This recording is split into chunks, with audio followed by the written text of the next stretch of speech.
പ്രണയദിനത്തിൽ പെണ്ണിലം documentary പ്രദർശനവും പുസ്തക പ്രകാശനവും തിരുവനന്തപുരത്ത് നടന്നു. ലോക പ്രണയദിനമായ ഫെബ്രുവരി 14 തലസ്ഥാന നഗരിയിൽ വേറിട്ടൊരു കലാവസന്തത്തിന് വേദിയൊരുങ്ങി. ബിസ്മി റാവുത്തർ സംവിധാനം ചെയ്ത പ്രേമപൂർവ്വം പെണ്ണിലം എന്ന ഡോക്യുമെന്ററിയുടെ പ്രദർശനവും പെണ്ണിലം വനിതകൾ രചിച്ച ജെൻസി പ്രണയം എന്ന പുസ്തകത്തിന്റെ പ്രകാശനവും ശനിയാഴ്ച രാവിലെ 11 മണിക്ക് തിരുവനന്തപുരം ഏരീസ് പ്ലക്സ് തിയേറ്ററിൽ വെച്ച് നടന്നു. പ്രശസ്ത ചലച്ചിത്ര താരവും എഴുത്തുകാരനുമായ ശ്രീ പ്രേംകുമാർ ചടങ്ങ് ഉദ്ഘാടനം ചെയ്തു. പെണ്ണിലം പബ്ലിക്കേഷന്റെ പ്രണയദിന പുസ്തകമായ ജെൻസി പ്രണയം എന്ന പുസ്തകം ഡോക്ടർ ജോർജ് ഓണക്കൂർ പ്രകാശനം ചെയ്തു. നമ്മൾ സ്ഥിരം കണ്ടുകൊണ്ടിരിക്കുന്ന ഈ ലോകത്തെ തന്നെ ഒന്നുകൂടി വ്യക്തതയോടെ സുന്ദരമായി സൗന്ദര്യാത്മകമായി കാണാൻ അത് നമ്മളെ പ്രേരിപ്പിക്കും, നമ്മളെ നല്ല മനുഷ്യരാക്കി രൂപാന്തരപ്പെടുത്തും. അങ്ങനെയുള്ള കുറേ പുസ്തകങ്ങൾ ഇന്ന് ആ മേഖലയിലേക്ക് കടന്നു വന്ന സ്ത്രീകൾ, അവർ കടന്നു വന്ന വഴികളെ കുറിച്ച് ഒക്കെയുള്ള ആലേഖനം ചെയ്യപ്പെട്ട ഡോക്യുമെന്ററി അതിവിടെ പ്രദർശിപ്പിക്കപ്പെടുന്നു. ഈ ഒരു നിമിഷത്തിൽ ഇങ്ങനെ ഒരു സാന്നിധ്യമാകാൻ പറ്റിയതിന്റെ ഏറ്റവും വലിയ അഭിമാനവും സന്തോഷവും ഞാൻ അറിയിക്കുകയാണ്. ഇങ്ങനെ ഒരു ഉദ്ഘാടന കർമ്മത്തിനായി എന്നെ ക്ഷണിച്ചത് അത് എന്നോട് കാണിക്കുന്ന ഒരു വലിയ ഒരു സ്നേഹത്തിന്റെയും ഇഷ്ടത്തിന്റെയും ഒരു ഇതായിട്ട് ഞാൻ കാണുന്നു. ഉൾക്കടൽ എഴുതുമ്പോൾ അതിലെ നായകന്മാർ അന്നത്തെ കാലത്ത് ഭിന്ന സമുദായങ്ങളിൽപ്പെട്ട രണ്ടുപേരായിരുന്നു. അവരാണ് പ്രണയിച്ചത്. അപ്പൊ അന്ന് ജാതിയും മതവും ഒക്കെ എതിരായിട്ട് നിന്നു. പ്രണയം അർത്ഥശൂന്യമാകും എന്നാണ് എനിക്ക് തോന്നുന്നത്. ഒത്തിരി പ്രണയിച്ചിട്ടുള്ള ഒരാൾ എന്നുള്ള നിലക്ക് സത്യസന്ധമായിട്ട് ഞാൻ പറയുകയാണ്. So be careful. ഞാൻ ബിസ്മിയോടും പറഞ്ഞിട്ടുണ്ട്, പ്രണയിക്കുന്നത് കുഴപ്പമില്ല മോളെ, പ്രണയിക്കണം. ഇത് പ്രണയിച്ച് തുടങ്ങിയിട്ടില്ല എന്നുള്ളതാണ് എൻ്റെ ദുഃഖം ഇപ്പോഴും.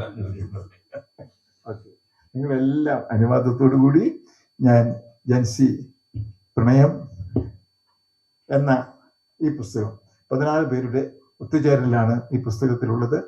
വിനയപൂർവ്വം ഞാനിത് പ്രകാശനം ചെയ്യുന്നതായി അറിയിക്കുന്നു. സ്ത്രീപക്ഷ കാഴ്ചപ്പാടുകളും അവരുടെ സർഗാത്മകമായ ഇടപെടലുകളും അടയാളപ്പെടുത്തുന്നതാണ് എന്ന് ഇരുവരും ചൂണ്ടിക്കാട്ടി. പെണ്ണിലം പബ്ലിക്കേഷന്റെ എഡിറ്റർ രാജി അരവിന്ദ്, സുധാ കൈതാരം, ദേവി നായർ, സുചിത്ര ബാബു, PT ഗീത, സുമതി S തുടങ്ങിയ പ്രമുഖർ ചടങ്ങിൽ സംബന്ധിച്ചു. കൂടാതെ ആക്ടേഴ്സായ Attukal Thampi, Harikrishnan Namboothiri, money tech founder Naseer Khan Sahib, advocate Jayakumar, advocate Subhash എന്നിവർ പങ്കെടുത്തു. കലയെയും സാഹിത്യത്തെയും സ്നേഹിക്കുന്ന ഏവരും ഈ സവിശേഷമായ ചടങ്ങിൽ പങ്കുചേർന്നതിന് നന്ദി സംഘാടകർ അറിയിച്ചു. എൻ്റെ പേര് രാജി അരവിന്ദ് എന്നാണ്. ഞാൻ കണ്ണൂർ ജില്ലയിലെ ഇരിട്ടിയിലാണ് എൻ്റെ വീട്. പെണ്ണിലം പബ്ലിക്കേഷൻ്റെ എഡിറ്ററായിട്ട് ഇപ്പോൾ പ്രവർത്തിച്ചുകൊണ്ടിരിക്കുകയാണ്. സ്ത്രീകളുടെ ഒരു കൂട്ടായ്മയാണ് പെണ്ണിലം. കണ്ണൂർ ജില്ലയിലെ ഒരു മലയോര ഗ്രാമമായ ഇരിട്ടിയിൽ വെച്ചിട്ട് ഒരു 2023 ഒക്ടോബർ മാസം രൂപം കൊടുത്ത ഒരു കൂട്ടായ്മയാണത്.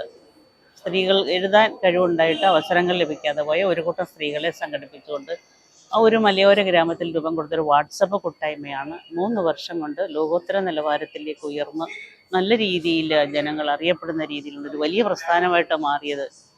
സന്തോഷത്തിലാണ് ഒരു ഡോക്യുമെൻ്ററിയിലേക്ക് ഈ പരിപാടി എത്തി നിൽക്കുന്നത്. ബിസ്മി റാവുത്തർ എന്നുള്ള ഒരു സംവിധായക ആണ് ഈ പരിപാടി ഏറ്റെടുത്തിട്ടുള്ളത്. ഈ പരിപാടിയുടെ പശ്ചാത്തലം അത്ര വലിയതാണ് എന്നുള്ളത് മനസ്സിലാക്കിക്കൊണ്ട് അത് ജനങ്ങളിൽ എത്തിക്കാൻ വേണ്ടിയിട്ടാണ് ഈ ഡോക്യുമെൻ്ററിയുടെ തീരുമാനം ഉണ്ടായിട്ടുള്ളത്. ഇന്ന് ഞാൻ വളരെ സന്തോഷത്തോടെ ആണ് നിൽക്കുന്നത്. കാരണം ഇവിടെ ഒത്തിരി ഈ സഹോദരിമാർ എൻ്റെ ചുറ്റിനുമുണ്ട്. ഈ സഹോദരിമാരെല്ലാവരും തന്നെ എഴുത്തുകാരാണ് എന്നുള്ളതാണ് ഏറ്റവും വലിയ ഒരു അതിശയവും അത്ഭുതവും ഒക്കെ. വാസ്തവത്തിൽ പെണ്ണില്ലം എന്ന് പറയുമ്പോഴത്തേക്ക് പെണ്ണുങ്ങളുടെ ഇല്ലം എന്ന് നമുക്ക് തോന്നുമെങ്കിലും അതിലൊരു എൻ കുറച്ചാൽ പെൺ ഇല്ലം, പേനകളുടെ ഇല്ലം. എഴുത്തുകാരുടെ ആ ഒരു എത്ര അർത്ഥവത്തായിട്ടുള്ള ആ പേര് എന്നുള്ളതാണ്. അതിലും ഒരു സാഹിത്യം ഒളിഞ്ഞല്ല, നിറഞ്ഞ് തെളിഞ്ഞു നിൽക്കുക. പ്രത്യേകിച്ച് എടുത്തു പറയാൻ ഇതിൻ്റെ സംഘാടകൻ എന്ന് പറയുന്നത് ബിസ്മി റാവുത്തർ. ബിസ്മി റാവുത്തർ നമുക്ക് ഒരിക്കലും മറക്കൂല. എന്ത് പറഞ്ഞ് ഇതിനെപ്പറ്റി പറയണമെന്ന് അറിയത്തില്ല. പക്ഷെ എന്നാൽ പോലും രാജി അരവിന്ദ് എന്ന് പറയണ, ഞാൻ രാജിയമ്മ എന്നാണ് വിളിക്കുന്നത്. രാജിയമ്മയുടെ കൂടെ നിൽക്കുവാണ്. സ്വന്തം നിലപാടുകൾ പറഞ്ഞു തന്നെയാണ് ഞാൻ നിൽക്കുന്നത്.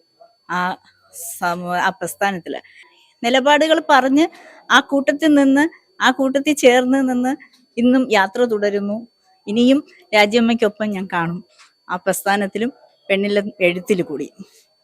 നമസ്കാരം, എൻ്റെ പേര് സുചിത്ര ബാബു. 2024 നവംബറിൽ ഷാർജ 62 പേരുടെ പുസ്തകങ്ങൾ പ്രസിദ്ധീകരിച്ച സന്ദർഭത്തിലാണ് ഞാൻ പെണ്ണിലത്തിലേക്ക് കടന്നു വരുന്നത്. അതിൽ 60 പേരുടെ പുസ്തകങ്ങൾ തീർന്നു. അതിനുശേഷം 61ാമത്തെ ആളായി ഞാൻ ഈ ഗ്രൂപ്പിലേക്ക് വന്ന ആളാണ് ഞാൻ.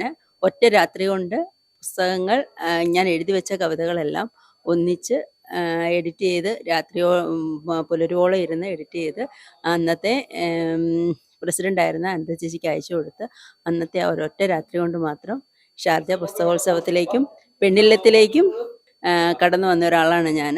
ഇന്നും പെണ്ണില്ലത്തോടൊപ്പം യാത്ര തുടരുന്നു. 2 വട്ടവും ഷാർജയിൽ പെണ്ണില്ലത്തിൻ്റെ പുസ്തക പ്രകാശനത്തിനായിട്ട് പങ്കെടുക്കാൻ പറ്റി. നമസ്കാരം, എൻ്റെ പേര് സുമതി എസ് എന്നാണ്. ഞാൻ കണ്ണൂരിലാണ്. ഗവൺമെൻറ് ഉദ്യോഗസ്ഥയായിരുന്നു, പെൻഷൻ പറ്റി. അതിനുശേഷം കോവിഡ് കാലത്ത് എഴുതി തുടങ്ങി. അങ്ങനെ ഇരിക്കെ പെണ്ണില്ലത്തായിട്ട് പരിചയമായി. രാജി അരവിന്ദ് മേഡത്തെ പരിചയപ്പെട്ടു. അവർ എന്നോട് എൻ്റെ എല്ലാ പുസ്തകങ്ങളും പ്രസിദ്ധീകരിക്കാൻ തയ്യാറാണെന്ന് പറഞ്ഞു. അപ്പോൾ ആദ്യമായിട്ട് എൻ്റെ 65ാം വയസ്സിൽ 3 പുസ്തകങ്ങൾ എഴുതിക്കൊണ്ട് സാഹിത്യ ലോകത്ത് എന്നെ തന്നെ അടയാളപ്പെടുത്തുവാൻ എനിക്ക് സാധിച്ചു. അതിലൊന്ന് മോട്ടിവേഷണൽ പുസ്തകമായ നേർവഴിയിലേക്ക് എന്നാണ്. 2ാമത് കഥാസമാഹാരം അസാലിയ വിരിഞ്ഞ താഴ്വര. 3ാമത്തത് കവിതാ സമാഹാരം, അതിൻ്റെ പേര് നിളാപുളിനത്തിൽ. ഇത്രയും സാധിച്ചത് പെണ്ണില്ലം എന്നെ ചേർത്ത് പിടിച്ചത് കൊണ്ട് മാത്രമാണ്. ഞാൻ 2024 പിന്നെ ഒരു പ്രണയദിനത്തിൽ പെണ്ണില്ലത്തിൻ്റെ ഒരു പുസ്തകം നമ്മുടെ പത്തനാപുരത്ത് വെച്ച് പ്രകാശനം ചെയ്യുകയുണ്ടായി. പെണ്ണില്ലം എന്ന പുസ്തകം. അങ്ങനെ അവിടെ സന്ദർശിക്കാൻ എത്തിയ വഴിക്കാണ് പെണ്ണില്ലത്തെ കാണുകയും അതിൽ പിന്നെ അവരുടെ കൂടെ മെമ്പർഷിപ്പ് എടുക്കുകയും അങ്ങനെ പുസ്തകം എഴുതുകയും ചെയ്തു. പെണ്ണില്ലത്തിൻ്റെ എല്ലാ സംരംഭങ്ങളിലും എഴുതാനുള്ളൊരു സാഹചര്യം ഉണ്ടായി. ഇതിൻ്റെ സ്ഥാപകയായ രാജി മാഡത്തിന് എൻ്റെ എല്ലാവിധ ആശംസകളും. ഒപ്പം എന്നോടൊപ്പം നിൽക്കുന്ന പെണ്ണില്ലത്തിൻ്റെ എല്ലാ കൂട്ടുകാർക്കും ഒരുപാട് ആശംസകളും നന്ദിയും അറിയിച്ചു. Hi, I am Bismi S Rawther. ഞാൻ പെണ്ണില്ലം എന്ന ടീമിൻ്റെ ഡോക്യുമെൻ്ററി ചെയ്ത, റിട്ടേൺ ആൻഡ് ഡയറക്ഷൻ ചെയ്ത ഞാനാണ്. പെണ്ണില്ലത്തിനെ കുറിച്ച് പറയാൻ നല്ലൊരു എക്സ്പീരിയൻസ് ആയിരുന്നു. കാരണം എന്ന് വെച്ചാൽ കുറേ വനിതകളുടെ ഒരു കൂട്ടം, അവരുടെ സ്വപ്നം, അതൊക്കെ എനിക്ക് അവരുടെ ഒപ്പം നിൽക്കാൻ പറ്റിയ വലിയ സന്തോഷവും അഭിമാനവുമുണ്ട്. അതിലുപരി എന്നെക്കാളും പ്രായത്തിൽ മൂത്തതാണ് അവർ. പക്ഷേ എന്നോടൊപ്പം എൻ്റെ ഏജ് പോലെ തുള്ളിച്ചാടി നിന്ന് നല്ല രീതിയിൽ തന്നെ ആ ഡോക്യുമെൻ്ററിക്ക് വേണ്ടി ഫുൾ സപ്പോർട്ട് ചെയ്യുകയും ചെയ്തു. നമ്മുടെ രക്ഷാധികാരിയായ രാജിമാം അവരുടെ ഓരോ വാക്കുകൾ ഇനി വരുന്ന പുതിയ തലമുറകൾക്ക് എഴുതാനുള്ള ഒരു പ്രചോദനം തന്നെയാണ്. ഈ ഡോക്യുമെൻ്ററി കൊണ്ട് നല്ലൊരു ഗുണം തന്നെ ഉണ്ടാകും. പുതിയ തലമുറകൾ കടന്നു വരട്ടെ, നല്ലൊരു ഡോക്യുമെൻ്ററി തീരട്ടെ. ഒപ്പം തന്നെ ഇന്ന് വാലന്റൈൻസ് ഡേ ആണ്. അപ്പോൾ പ്രണയം ദിനം എല്ലാവർക്കും അറിയാം, പ്രണയിക്കാത്തവരെ ആരും തന്നെ ഇല്ല. അപ്പോൾ അതിലുപരി ഞങ്ങൾ എല്ലാവരും കൂടെ ചേർന്നിട്ട്, പെണ്ണില്ലം ടീമിലെ മൊത്തത്തിലെ കുറേ പേര് ചേർന്നിട്ട് ഒരു ബുക്ക് എഴുതുകയും, പ്രണയ ലേഖനങ്ങൾ, അത് ജെൻസി പ്രണയത്തെക്കുറിച്ചാണ്. ഇന്നത്തെ തലമുറ എന്ന് പറയുമ്പോൾ ജെൻസി പ്രണയമാണല്ലോ, ആ പ്രണയത്തെക്കുറിച്ച് തന്നെയാണ് ഞങ്ങൾ എഴുതിയിരിക്കുന്നത്. അപ്പോൾ വളരെ സന്തോഷം. ഇനിയും പുതിയ വിജയങ്ങളിലേക്ക് എത്താൻ ഞങ്ങൾക്ക് കഴിയട്ടെ. അതുപോലെ നിങ്ങളുടെ സപ്പോർട്ടും ഉണ്ടാകണം. നന്ദി.